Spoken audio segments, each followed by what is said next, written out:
Namaste. Today we have with us famous writer, commentator Maria Berth. She is a German writer, born as a Christian, but still carry her proud Hindu identity. And she has come up with a book called Thank You, India. So we are going to talk to her about her book, her journey into the wisdom of yoga and the Hindu philosophy. So, namaste, Maria ji. Namaste.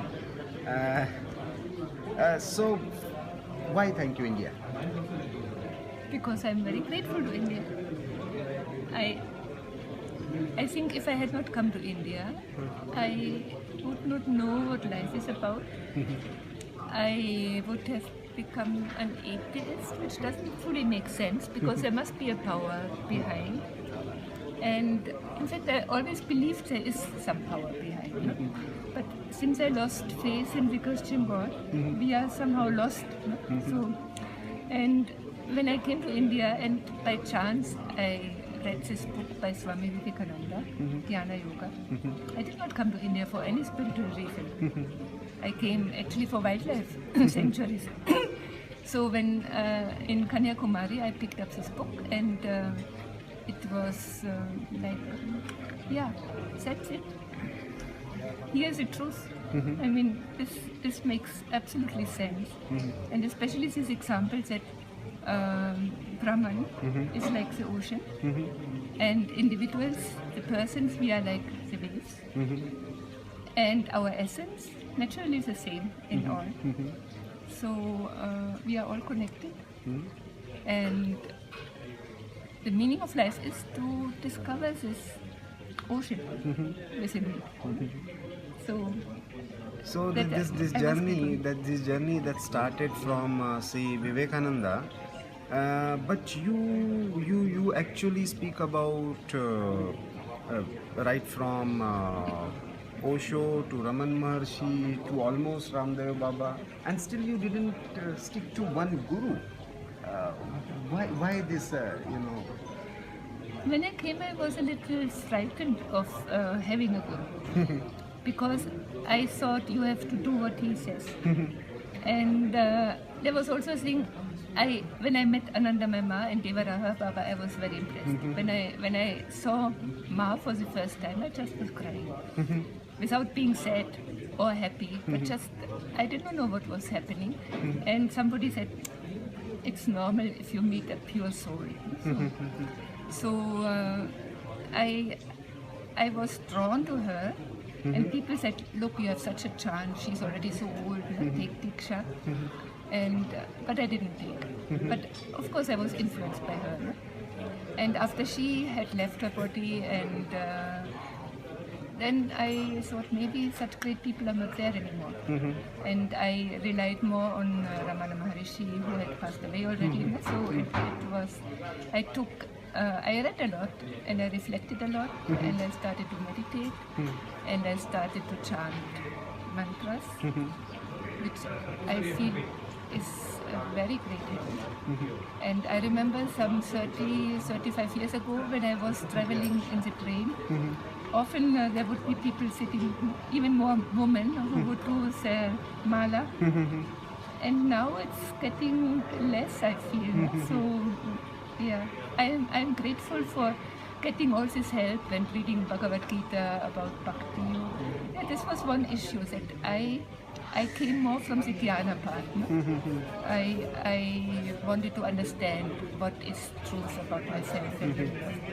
And I had a little difficulties to develop the Bhakti part. No? And so, but with time So how do you find this journey from being a believer to a seeker?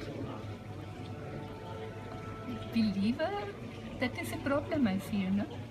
Because if you're told what is the truth, when you grow up as a Christian, when I was a small child, it was fine. My mother taught me a very beautiful prayer, and I did not know much. No? But when I was in school, then suddenly I came to know about this hell business. At that time in the 50s, if I skipped Sunday Mass, I would go eternally to hell. Can you believe it? And I was 9 years and I had skipped it on the persuasion of a friend of mine. She was Protestant and she didn't have this big sin, only Catholics had it. So I felt so terrified that I could go to hell. I was waiting for this Saturday where we made our confessions and would get a repentance. Then I was clean again. But I thought I was really frightened, and then when I was in boarding school, in a Christian boarding school, then I saw the nuns and I thought, why would they go to heaven and somebody else not? I mean, I lost faith basically in the Christian God. So, but the journey from being a believer to seeker, was it a difficult journey or? No, I mean, just a believer never made sense. That's what I want to say. No? Seeking is much more natural because you want to know what is the truth about. And when the rishis give a hint, what is the truth? And they tell, but you have to fulfill certain conditions. Then only you will come to know it. No? And like, it is not blind belief, whereas Christianity is absolutely blind belief. I mean, it's very unlikely that Jesus is the only Son of God and that through his death he saved us from sin. It's very unlikely, no? And I can never know whether it is true. But if the rishis say, look, you go from Delhi, if you go always towards south, you will reach the ocean. No? Then if I stop in Kanpur and say, no ocean, they were wrong. No? I mean, this is a different belief. You trust somebody, but it is verifiable, and people have verified it. Those who went all the way, they say, there's an ocean. And still you have the option of choosing your own path to reach towards Exactly, ocean. yeah. But the direction is given. Direction is given. Yeah. How long it has been that you first came to India?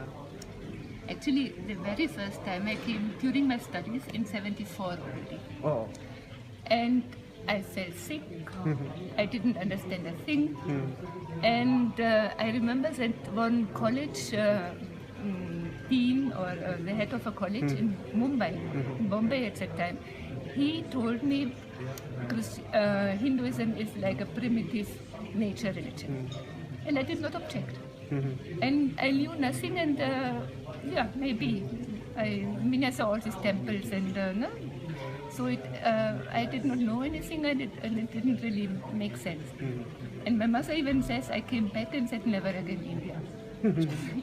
So, but then through the persuasion of a friend, I wanted to stop in Indonesia, and then I wanted to go to Australia. And this friend said he had an assignment for wildlife sanctuaries to make photos. So he persuaded me, and I stopped in India. Okay, when was this? That was in December 79, early 80. 79, okay. And then he left, and I wanted to see the Himalaya. And then a photographer in Delhi said, if you want to go to Himalaya, you go to Hardwar, there's a big festival. And this festival turned out to be the Arta Kumbh Mela in Hardwar in 1980. Haridwar. Yeah, in Hardwar. That's where I met Devaraha Baba. Oh. And I remember I was very shy. But once I spoke to Devaraha Baba and I told him, I want to stay longer in India since the tourist visa allows me. And he gave me his blessing. So, from 79 till almost 2018, what is the most memorable thing that you recollect of your journey in India? Oh my God. I don't know. There's so many. I would not say one No, but thing. that thing that really hit you and completely transformed. No, probably it was in the beginning that I said, wow, he has such a treasure. I want to know more about it. And yeah, and then And what was the worst experience you had and you thought, this is such a land which I really want to, explore, and this is the land of seekers, but people are losing the path. Any disappointing there were two phases in my stay. For the first 20 years, I was in ashrams. I was around gurus.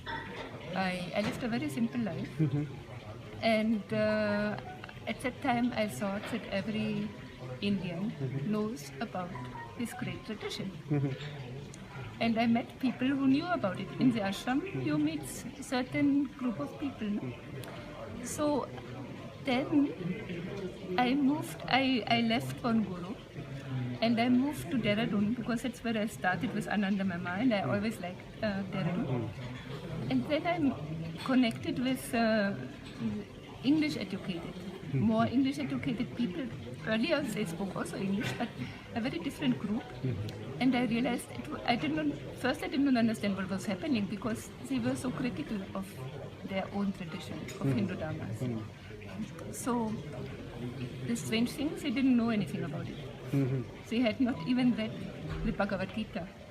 Brahmins who didn't know their Gayatri mantra. So that's when I said, look, you have such a treasure and you do such great injustice to your rishis. They have brought this great knowledge into this world. They have accessed the different dimension of consciousness to bring the mantras. It is what they say, it points to the truth, and it makes the best possible mindset also, no? Because if divinity is within, Bhagwan is inside, it gives life a different value, and this Bhagwan is also in everybody, and in animals also, and in nature. So you have a different approach than the Christian approach, which says man has to dominate and he can, so in this way. So there are a lot of challenges that this Hindu tradition based on spirituality is facing. What is your suggestion to the society, to the people who are coming from this tradition to face the present day challenges? I feel one big problem is in India now that so many people don't know much about the tradition. And they don't hear it in school. I can't understand how Upanishads can be bracketed as religious text or Mahabharata as religious. I mean, it's completely beyond me. In Germany, we have only one epic. It is rather recent. I think it was written down in 1200 and it refers to some incidents in 580. And of course, we hear about it in school. Nibelungenlied it's called. So this religion, I think it really muddled the water somehow, no? Because when Christianity was called a religion, I think it came up this term only about 1,000 years ago. And then Islam was called a religion. And religare means to bind. And it obviously means to bind to a doctrine. Because when you were born a Christian, you had to die as a Christian. You were not allowed to get out. In Germany, until 1847. Then there was a law enacted that you could leave Christianity. No? So, now I lost.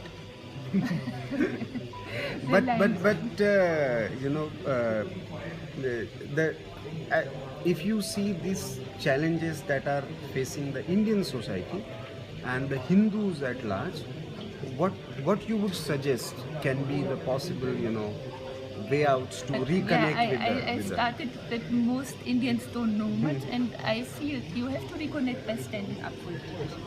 You have to be aware that it is the best. When I say Sanatana Dharma is the best, then everybody says, shh, don't say the best. No?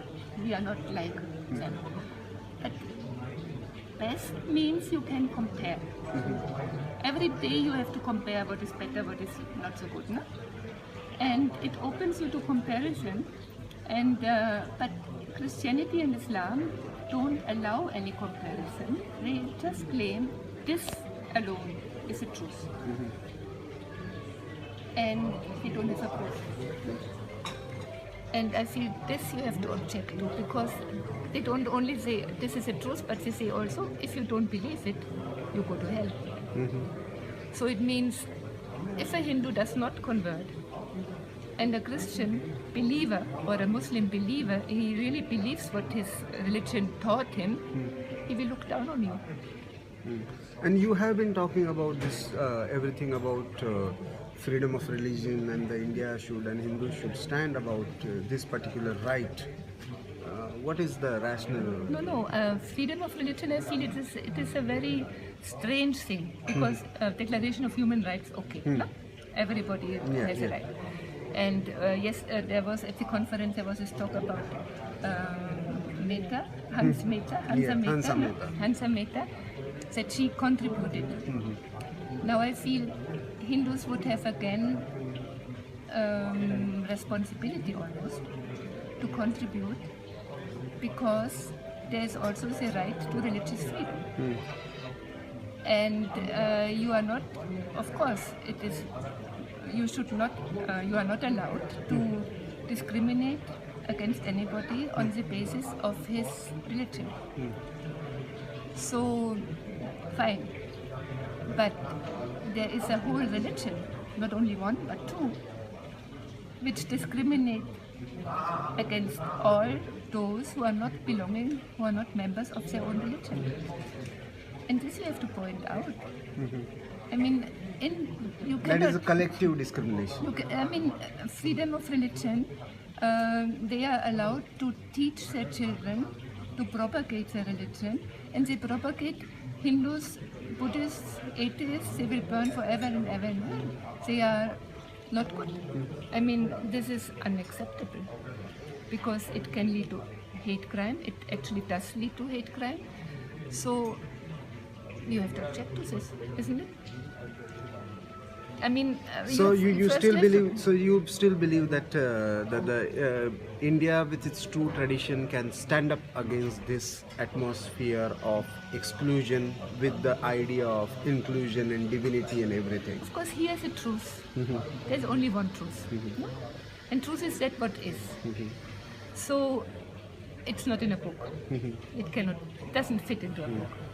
And this power and intelligence which is behind this myriads of galaxies, I mean, it's so huge, no?